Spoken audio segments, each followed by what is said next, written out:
Albert Einstein once said, everybody's a genius, but if you judge a fish by its ability to climb a tree, it will live its whole life believing that it is stupid. Ladies and gentlemen of the jury, today on trial we have modern day schooling. Glad you could come. Not only does he make fish climb trees, but also makes them climb down and do a 10-mile run. Tell me, school, are you proud of the things you've done?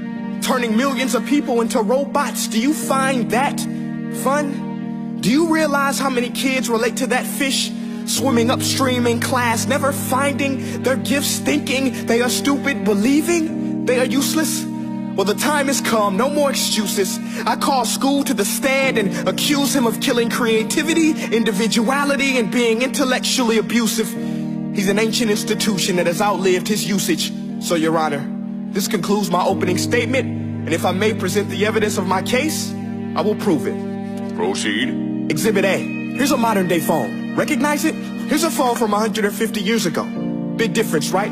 Stay with me. Here's a car from today, and here's a car from 150 years ago. Big difference, right? Well, get this. Here's a classroom of today, and here's a class we used 150 years ago. Now, ain't that a shame? In literally more than a century, nothing has changed. Yet you claim to prepare students for the future? But with evidence like that, I must ask, do you prepare students for the future or the past? I did a background check on you and let the record show that you were made to train people to work in factories, which explains why you put students in straight rows, nice and neat, tell them sit still, raise your hand if you want to speak, give them a short break to eat, and for 8 hours a day, tell them what to think. Oh, and make them compete to get an A letter which determines product quality, hence grade A of meat. I get it. Back then, times were different. We all have a past. I myself am no Gandhi. But today, we don't need to make robot zombies. The world has progressed. And now we need people who think creatively, innovatively, critically, independently, with the ability to connect. See, every scientist will tell you that no two brains are the same. And every parent with 2 or more children will confirm that claim. So please explain why you treat students like cookie cutter frames or snapback hats, giving them this one-size-fits-all crap. Watch your language. Sorry, Your Honor, but if a doctor prescribed the exact same medicine to all of his patients, the results will be tragic. So many people will get sick, yet when it comes to school, this is exactly what happens, this educational malpractice, where one teacher stands in front of 20 kids, each one having different strengths, different needs, different gifts, different dreams, and you teach the same thing the same way? That's horrific. Ladies and gentlemen, the defendant should not be acquitted. This may be one of the worst criminal offenses ever to be committed. And let's mention the way you treat your employees. Objection. Overruled. I want to hear this. It's a shame. I mean, teachers have the most important job on the planet, yet they're underpaid? No wonder so many students are short-changed. Let's be honest. Teachers should earn just as much as doctors, because a doctor can do heart surgery and save the life of a kid. But a great teacher can reach the heart of that kid and allow him to truly live. See, teachers are heroes that often get blamed, but they're not the problem. They work in a system without many options or rights. Curriculums are created by policymakers, most of which have never taught a day in their life. Just obsessed with standardized tests. They think bubbling in a multiple choice question will determine success. That's outlandish. In fact, these tests are too cruel to be used and should be abandoned, but don't take my word for it. Take Frederick J. Kelly, the man who invented standardized testing, who said, and I quote, "These tests are too cruel to be used and should be abandoned." Ladies and gentlemen of the jury, if we continue down this road, the results will be lethal. I don't have much faith in school, but I do have faith in people. And if we can customize healthcare, cars, and Facebook pages, then it is our duty to do the same for education, to upgrade and change and do away with school spirit, because that's useless. Unless we're working to bring the spirit out of each and every student, that should be our task. No more Common Core. Instead, let's reach the core of every heart in every class. Sure, math is important, but no more than art or dance. Let's give every gift an equal chance. I know this sounds like a dream, but countries like Finland are doing impressive things. They have shorter school days. Teachers make a decent wage. Homework is non-existent, and they focus on collaboration instead of competition. But here's the kicker, boys and girls. Their educational system outperforms every other country in the world. Other places like Singapore are succeeding rapidly. Schools like Montessori, programs like Khan Academy, there is no single solution. But let's get moving, because while students may be 20% of our population, they are 100% of our future. So let's attend to their dreams, and there's no telling what we can achieve. This is a world in which I believe, a world where fish are no longer forced to climb trees. I'll rest my case.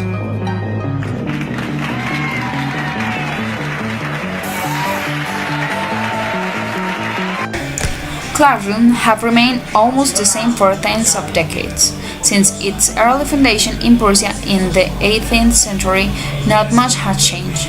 The system was created to teach certain abilities that could be used for working in factories.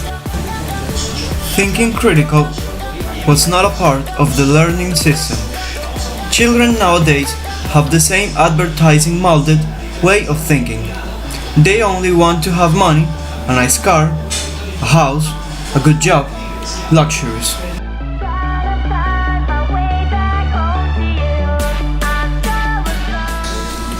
We believe that changes need to be done. We are 21st century language teachers, and here's what a 21st century classroom should be like.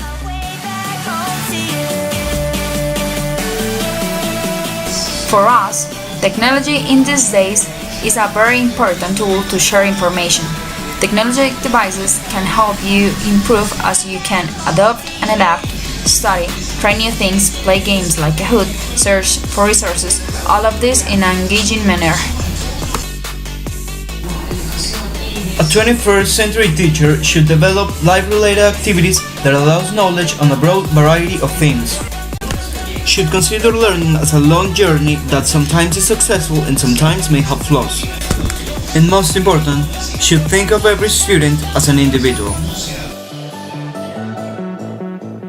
We envision classroom practices to be interactive, colorful, enjoyable, not so crowded, with comfortable conditions for students and teachers, with motivated students that crave for learning and want to overcome adversity. Also, we think that homework is an overrated activity. Students not always do it, and when they do, they may have not learned much from it. Maybe because it is boring and unconnected to life matters.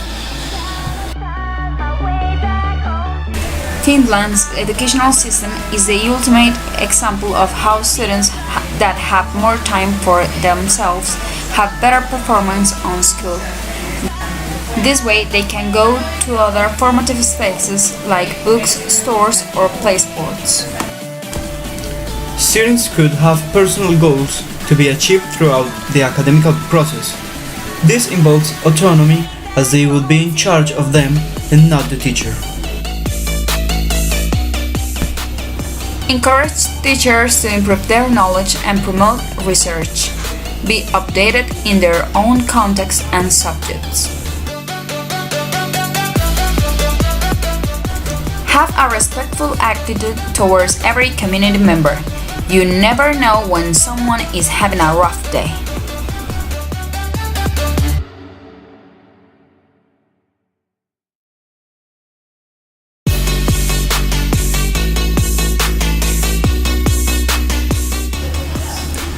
Not only students should be assessed, teachers can also receive comments on their course performance. This is a way to keep improving and looking for a better way to develop the classes, and also having commitment for learning from every part of the society. From the students to the ministers in charge of educational system. In conclusion, teachers can create a space in a school that is not perceived as boring or useless as many people do. Think of every student as a whole world which the teacher can also learn from. Students have multiple ways of learning and interpreting the world.